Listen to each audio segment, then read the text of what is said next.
I don't think anybody knows what the market's going to do. American businesses changed in the last 24 hours or 48 hours. And first thing viewers want to hear from you are your thoughts on what's happening with the coronavirus, if this is a reason to panic, and if you are worried about this. Well, I don't know I have any special thoughts beyond the news on the coronavirus. The very first day I bought stocks was March 12th, 1942. And the stocks were down about 2% that day, as it turned out. Unfortunately, I bought in the morning, so when I came home in the evening, and my dad told me the execution price, it was down 2%. If you're buying a business, and that's what stocks are, businesses. In fact, people will be better off if they say, I bought a business today, not a stock today, because that gives you a different perspective on it. Then presumably, you can buy a farm, if you buy an apartment house, if you buy a business, you're going to own it for 10 or 20 or 30 years. And the real question is, has the 10-year or 20-year outlook for American businesses changed in the last 24 hours or 48 hours? And you'll notice many of the businesses we own, partially own. American Express, we've owned it for 20 years. Coca-Cola, we've owned it for 40 years. Those are businesses.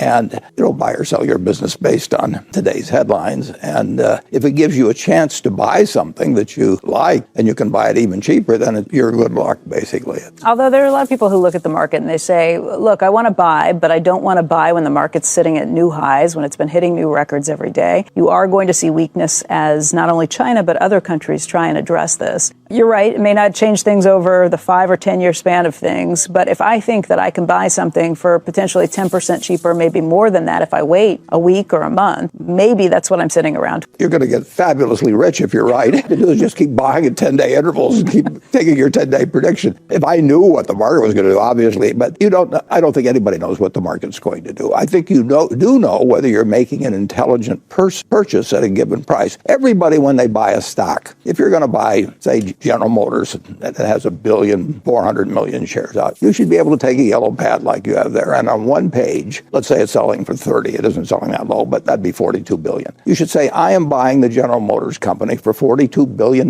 because, and you should get it on a piece of paper. And then if you want to have a separate piece of paper, it says, I think I know what the stock market's going to do, so I know whether it'll be higher or lower in it. But you don't have that. In 1932, General Motors had 19,000 dealers. That's more than all the auto dealers in the United States today. There were only 125 million people then, but they had 19,000 dealers. They produced or sold, and there was one month, I think, when they sold less than a tenth of a car, right at a tenth of a car per dealer. That was a terrific time to buy General Motors. And forget about the market. If you can predict the market, you don't need to read balance sheets. You don't need to read anything. You certainly can't predict the market by reading the daily newspaper. That is for sure. You certainly can't predict the market by listening to me. But you're buying businesses. And if you had planned to buy a local service station yesterday and it was closing today, I don't think you'd tear your hair out or anything like that. You'd have already looked where it was located, contract that had with the suppliers, and made a decision on competition. People, because they can make decisions every second in stocks, whereas they can't with farms. They think an investment in stocks is different than an investment in a business or an investment in a farm or investment in an apartment house. If you get your money's worth in terms of future earning power over the next 10 or 20 or 30 years, you're going to have made a good investment. And you can't pick them from day to day. If you can do that,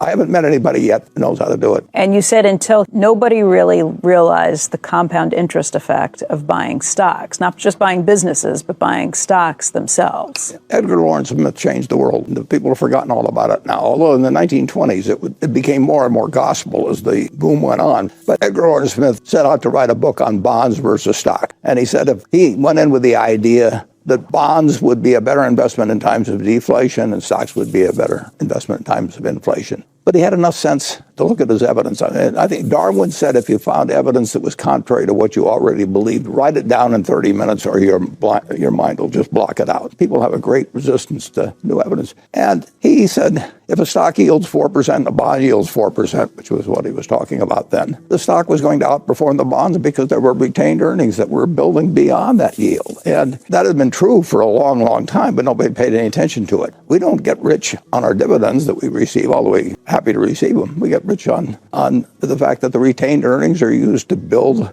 new earning power, repurchase shares, which increases your ownership in the company. And Berkshire has retained earnings ever since we started. That's the only reason Berkshire's worth a lot more as we retain earnings. Keynes to actually say that this was an important book. People paid attention to it, but you're right. It added to the frenzy that built up to 1929. Well, that is true because you can get, old boss Ben Graham told me very early on, you get more trouble with a good idea than a bad idea, because the good idea works. I mean, it's a good idea to buy a home, for example, and then people go crazy sometimes. The good idea works, and it works, and it works. Stocks work out better than bonds most of the time. And after a while, people forget that there were some other limiting conditions. With Edgar Lawrence Smith's book, it was that when bonds yield the same as stocks, which was the case then, that stocks are going to outperform because they have this retained earnings. So stocks started going up in the 20s, and all of a sudden they were selling at 5 or 6 times the prices as when he bought the book. And the original correct perception on his part had experienced changing conditions, but people just looked, they got their confirmation through stock prices. And people, that's what happens in bull markets. People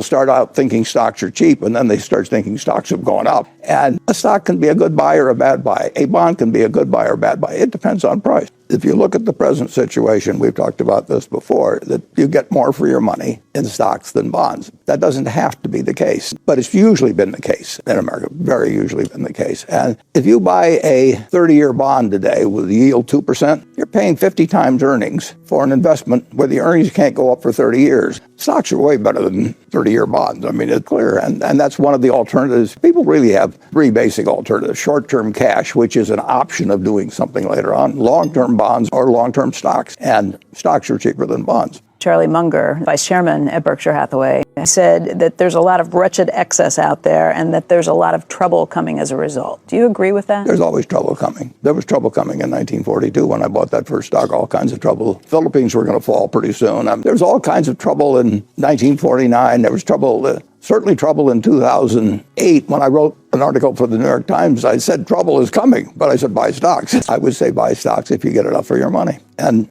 we buy a few stocks. We're not buying the stock market. We're saying, I am buying, say American Express. We own American Express. There's 815 million shares out and sells it this morning at 126 or something like that. So it's selling for roughly $100 billion. Now, the real question is whether the company's worth more or less than $100 billion. It isn't what the stock is going to do tomorrow or next week or next month. Or I've actually been a personal net buyer of stocks ever since I was 11, every year. 15 American presidents in my lifetime, more than a third. I've lived under a third of the life. I didn't buy stocks under Hoover. I was only about 6 months old then. But there have been 7 Republicans after that and 7 Democrats. I bought stocks under every one of them. Now, I haven't bought stocks every day. There have been a few times I thought stocks were really quite high. We own $240 billion worth of stocks. Now, we look at that as $240 billion worth of businesses that we own parts of. But I love owning those businesses. Yeah, I had students here for dozens of years. And for many years, 40 schools would come in. They'd come in groups of 8 at 5 days a year. They come from all over the world. We had them from Peru, we had them from China, we had them from Israel, and we had a good time of it. I've given it up now. I started teaching when I was 21, and when I got to about 88, I thought, take a rest.